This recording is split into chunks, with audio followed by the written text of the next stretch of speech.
Hello. For my demonstration for a snack for students, I chose making kale chips. The age range for the students, I would say, would be about elementary aged, actually even preschool aged. Kale chips seem to be a favorite among many children, all types of ages. The reason I chose kale is because it is very rich in vitamins A, C, and the mineral calcium, which is a wonderful mineral to have with growing bones. B vitamins and other minerals are also in excellent supply. Kale is also the highest in protein content of all the cultivated vegetables. I didn't know that about the protein, and I find that very interesting. So I'm going to give you a quick demonstration on how to make easy kale chips to serve to young students or older students, anyone really.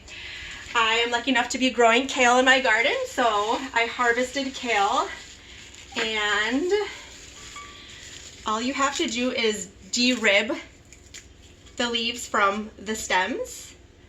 I'll put that in my compost. De-rib.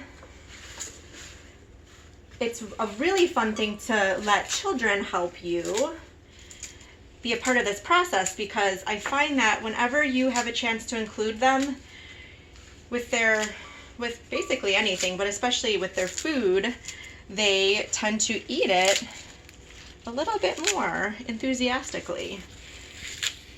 You don't really need to sell kale chips, I think, because it's just such a tasty snack.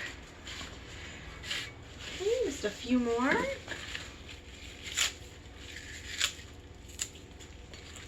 All right, so now that we have our bowl of kale, we're going to add some olive oil. I have some organic extra virgin. You can do whatever you want, choose whatever you want. Just drizzle some olive oil.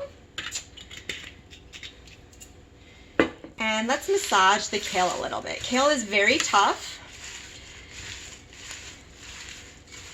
as a rule, and if we massage it a little bit, it kind of just breaks down the fibrous walls a little bit.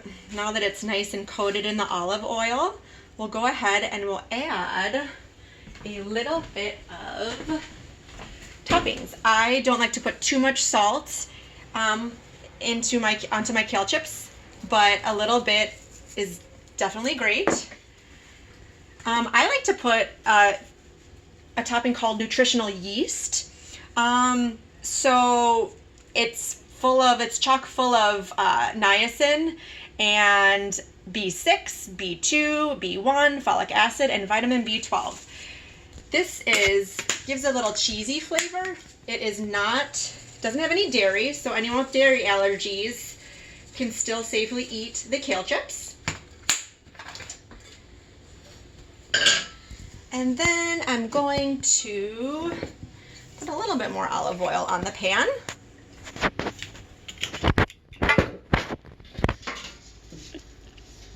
And then add the kale chips to the pan.